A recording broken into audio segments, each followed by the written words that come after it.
ಮಹಿಳಾ ವಿರೋಧಿ ಕೇಂದ್ರ ಮತ್ತು ರಾಜ್ಯ ಸರ್ಕಾರಕ್ಕೆ ಬೇಕೇ ಬೇಕು. ಯಾತಕ್ಕಾಗಿ ಹೋರಾಟ? ಯಾತಕ್ಕಾಗಿ ಹೋರಾಟ? ಎಲ್ಲಿಯ ತನಕ ಹೋರಾಟ? ಇವತ್ತು ರಾಜ್ಯಾದ್ಯಂತ ಕರ್ನಾಟಕ ರಾಜ್ಯ ರೈತ ಸಂಘ ಒಂದು ಕರೆಯನ್ನು ಕೊಟ್ಟಿದೆ.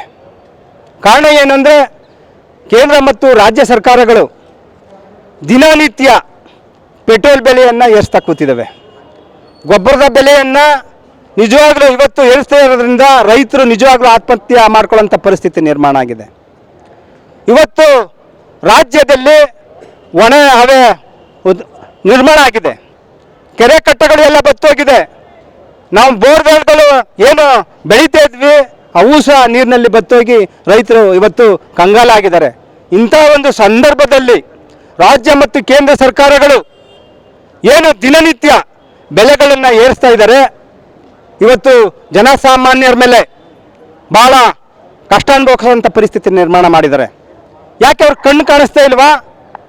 ಏನು ಈ ಒಂದು ಪ್ರಜಾಪ್ರಭುತ್ವ ರಾಷ್ಟ್ರಗಳಲ್ಲಿ ಏನು ಒಕ್ಕೂಟ ಸರ್ಕಾರಗಳಿವೆ, ಏನು ಟ್ರಂಪ್ ಮತ್ತು ಇರಾನ್ ಅವರೆಲ್ಲ ಯುದ್ಧ ಮಾಡ್ತಾ ಇದ್ದಾರೆ ಅಂತ ಹೇಳ್ತಾ ಇದ್ದಾರೆ. ಇವರೆಲ್ಲ ವಿಶ್ವಗುರು ಅಂತ ಹೇಳ್ತಾರೆ ಪ್ರಧಾನಮಂತ್ರಿಗಳನ್ನ. ಅವ್ರನ್ನ ಒಂದು ವಿಶ್ವಸಂಸ್ಥೆಯಲ್ಲಿ ಒಂದು ಸಭೆ ಮಾಡಿ ಅವ್ರನ್ನ ಬಹಿಷ್ಕಾರ ಹಾಕುವಂತ ನಮ್ಮ, ಯಾಕಂದ್ರೆ ಒಕ್ಕೂಟ ಸರ್ಕಾರಗಳಲ್ಲಿ ಎಲ್ಲರೂ ಹೇಳ್ದಂಗೆ ಕೇಳಬೇಕಾಗತ್ತೆ. ಇವರು ಯಾಕೆ ಆ ಪ್ರಯತ್ನಗಳನ್ನ ಮಾಡ್ತಾ ಇಲ್ಲ? ಇವತ್ತು ದಿನನಿತ್ಯ ನಮ್ಮ ಬದುಕು ಹದಗೆಡ್ತಾ ಕೂತಿದೆ. ಪೆಟ್ರೋಲ್ ಡೀಸೆಲ್ ಬೆಲೆ ಏರಿಸಿದ್ರೆ ಪ್ರತಿಯೊಂದು ಗುಳ ಇರ್ಬೋದು, ಒಂದು ರೈತ ಏನು ಉಪಯೋಗಿಸ್ತಾನೆ ಎಲ್ಲರ ಮೇಲೂ ರೇಟ್ ಜಾಸ್ತಿ ಆಗುತ್ತೆ. ಬಸ್ ರೇಟ್ ಜಾಸ್ತಿ ಆಗುತ್ತೆ, ಟ್ರೈನ್ ರೇಟ್ ಜಾಸ್ತಿ ಆಗುತ್ತೆ. ಆದರೆ ರೈತರಿಗೆ ಯಾವುದೇ ಬೆಳೆ ಬೆಳೆದ್ರೂ ಸಹ ರೈತರಿಗೆ ಬೆಲೆ ಕೊಟ್ಟಿಲ್ಲ. ನಾವು ಸುಮಾರು 46 ವರ್ಷಗಳಿಂದ ಏನು ರೈತರಿಗೆ ಏನು ಬೆಳೆ ಬೆಳಿತೀವಿ ವೈಜ್ಞಾನಿಕ ಬೆಲೆ ಕೊಡಿ ಅಂತೇಳಿ ನಿರಂತರವಾಗಿ ಹೋರಾಟ ಮಾಡ್ಕೊ ಬರ್ತಾ ಇದ್ದಾವೆ.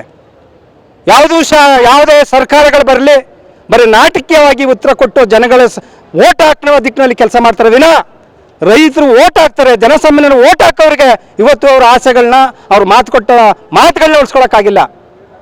ಆದ್ದರಿಂದ ಕೇಂದ್ರ ಮತ್ತು ರಾಜ್ಯ ಸರ್ಕಾರಗಳಿಗೆ ನಾನು ಎಚ್ಚರಿಕೆ ಕೊಡೋದೇನಂತಂದರೆ, ಜನಸಾಮಾನ್ಯರ ಬದುಕಿನ ಮೇಲೆ ಇವತ್ತು ಭಾಳ ಕಷ್ಟ ಆಗ್ತಾ ಇದೆ, ಬದುಕದೆ ಕಷ್ಟ ಆಗ್ತಾ ಇದೆ. ಆತ್ಮಹತ್ಯೆ ದಾರಿ ಹಿಡಿಬೇಕಾಗತ್ತೆ, ಭಾಳ ಕಷ್ಟ ಆಗ್ತಾ ಇದೆ. ನೀವು ಎಚ್ಚೆತ್ತುಕೊಂಡು ಏನೇನು ಇವತ್ತು ಬೆಲೆ, ಇಂಧನ ಬೆಲೆ ಮತ್ತು ಪೆಟ್ರೋಲ್ ಬೆಲೆ ಮತ್ತು ಡೀಸೆಲ್ ಬೆಲೆ, ರಸಗೊಬ್ಬರ ಬೆಲೆ ಏನು ಏರಿಸಿದ್ದೀರೋ ಅದನ್ನು, ಏನು ಹಿಂದೆ ಏನಿತ್ತು ದರ ಅದನ್ನು ನಿಗದಿ ಮಾಡಬೇಕು. ಇವತ್ತು ಬರಗಾಲ ಭಾಳ ತಾಂಡವಾಡ್ತಾ ಇದೆ.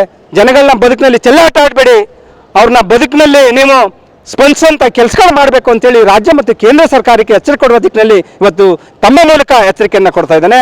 ನನ್ನ ಹೆಸರು ಮರಂಕಯ್ಯ ಅಂತೇಳಿ, ಜಿಲ್ಲಾ ಪ್ರಧಾನ ಕಾರ್ಯದರ್ಶಿ. Thank you.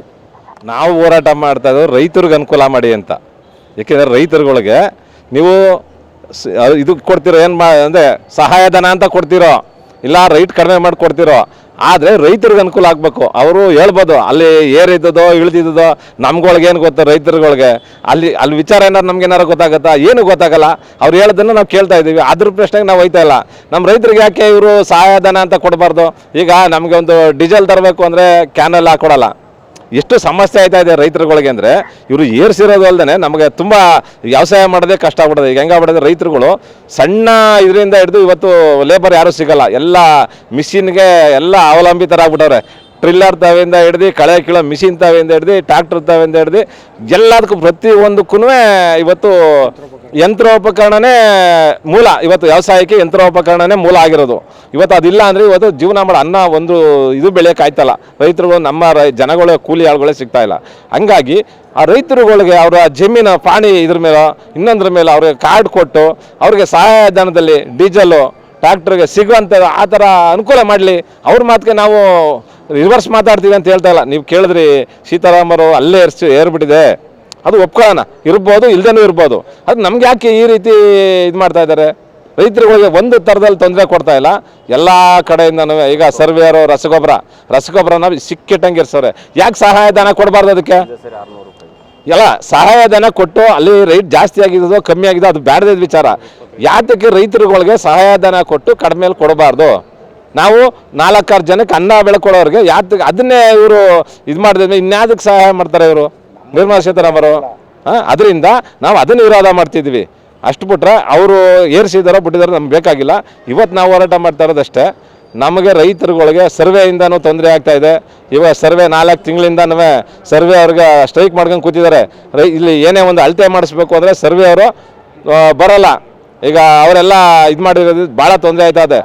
ರಾಜ್ಯ ಸರ್ಕಾರ ಅದಕ್ಕೆ ಏನು ಮಧ್ಯ ಪ್ರವೇಶ ಮಾಡ್ತಾನೆ ಇಲ್ಲ, ಸೈಲೆಂಟಾಗಿ ಕೂತಿದೆ. ಅದನ್ನು ಮಧ್ಯ ಪ್ರವೇಶ ಮಾಡಿ ಅದನ್ನು ಆದಷ್ಟು ಬೇಗ ಬಗೆಹರಿಸ್ಬೇಕು.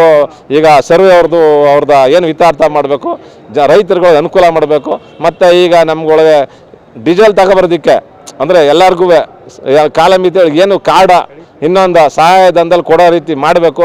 ಆ ಥರ ಮಾಡಬೇಕು ಅಂತೇಳಿ ನಾವು ಇವತ್ತೊಂದು ಅಂದರೆ ಇದು ಒಂದು ಸಾಂಕೇತಿಕವಾಗಿ ಒಂದು ಮನವಿ ಕೊಟ್ಟಿದ್ದೀವಿ ಇವತ್ತು. ಆಮೇಲೆ ಮುಂದೆ ಇದೇ ರೀತಿ ಆದರೆ ಮುಂದೆ ಒಂದು ದೊಡ್ಡ ಹೋರಾಟ ಇಟ್ಕೊಂಡು ಒಂದು ಎಚ್ಚರಿಕೆ ಕೊಡೋ ಕೆಲಸನ ಮಾಡ್ತಿದ್ದೆ ನಾವು. ನನ್ನ ಹೆಸರು ಪ್ರಭಾಕರ್ ಅಂತ ಹೇಳ್ಬಿಟ್ಟು ನಾನು ಮೈಸೂರು ತಾಲೂಕು ಅಧ್ಯಕ್ಷರು ರೈತ ಸಂಘ.